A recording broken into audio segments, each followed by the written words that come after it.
In today's video, we are talking about 5 things I don't like about my Switchback Assault. To follow up the 5 things I love about my Switchback Assault, it was only right to do 5 things I don't like. I can't really say hate, but just things I wish were different. With number 1.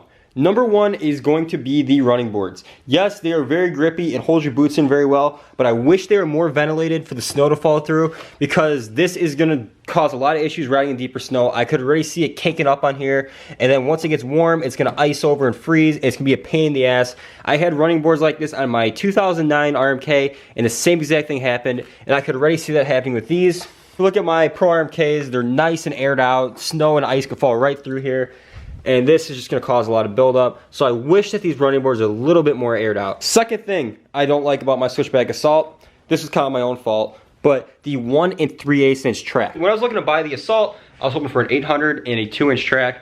I couldn't have both. I had to choose if I wanted a 2-inch track or the 800, and I went with the 800. I wanted a 2-inch track because I plan on riding this sled up north also, as much as I'm going to ride that sled. This is going to be kind of like my backup sled, my sled for friends, my play sled around home, and obviously the sled for my girlfriend to ride because she's getting into riding this year. Obviously we ride Upper Peninsula, Michigan, and there's a lot of snow up there sometimes, so it'd be nice to have the 2-inch track. I settled with the 1 3/8. Third thing I don't like about my Switchback Assault is going to be the ski stance. I feel like the ski stance could be just a little bit narrower on the sled. It would make it even more playful than it already is. RMK ski stance, I could set it between 38 and 36. I have it at 36. I believe this sled is 43, so it is fairly wide. If we could bring it into like 40, I feel like it'd be a perfect ski stance for the Assault. Like, I feel like the ski stance is a little too wide. It's a little bit too much trail because you have the 144 on here. If you had a little bit narrower of a ski stance, I feel like it'd be even that much more fun and that much more playful off trail. Third thing I don't like about my Switchback Assault, and I think anyone that owns a Pro Ride chassis can relate to, panel clips. These absolutely suck. If anyone's had to deal with these in the cold, ice, or snow, you know what I'm talking about. They are just a complete pain to like snap into place because they clip into here and then you twist it and it locks.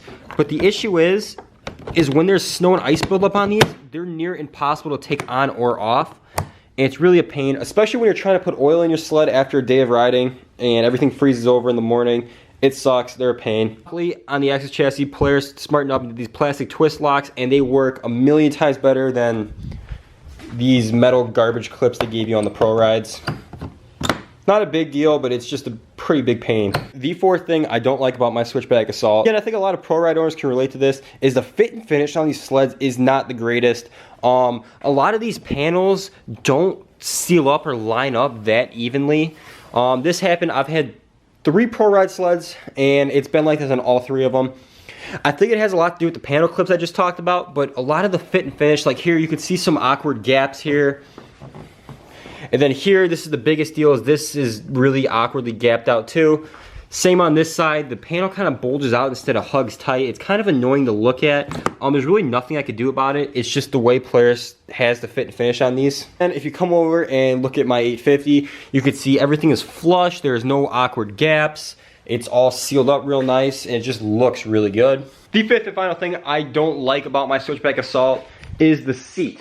I know if you guys watch the Why I Love My Switchback Assault, you guys might be confused, but let me explain. I said I love the seating position as a whole, not the actual seat. I feel like the seat is way too trail for me and way too trail for the Assault. I think it should be a cross between this seat and what they put on the Pro RMKs. It's just too wide and too long. Like, if we could shorten up to about here, where it still has more length than the Pro RMK, but less than what it's got, and narrow it out a little bit, and maybe make it a little bit more firmer, because this is firm, and it's got some nice edges here. If they could have done this on the Switchback Assault, I think it would have made it 10 times better. I'm not gonna lie though, that is a very comfortable seat to sit on. It's just not the most aggressive seat. This is gonna wrap up the 5 things I hate about my Switchback Assault. I hope if you guys were looking into getting a Switchback Assault, this gave you some things to look out for that you may not be too big on. And like I said, if you haven't seen the 5 things I love, I'll link that down below. You can see some great things about the Switchback Assault. If you guys liked today's video, smash a huge thumbs up on this video. Comment down below your thoughts on your sled and some things you don't like about it. I say if you are new here or you've been watching for a while and you're not already subscribed, go ahead and hit that subscribe button. Yeah, that's a wrap on today's video, guys. Catch you guys in the next one. Peace out. I ain't tripping about no bitch, no, I ain't crashing about no hoes. Man, I rock out with these glizzy like I rock out at the show. Heard you crashing about these bitches, won't you smoke, just let me know. I ain't going back and forth.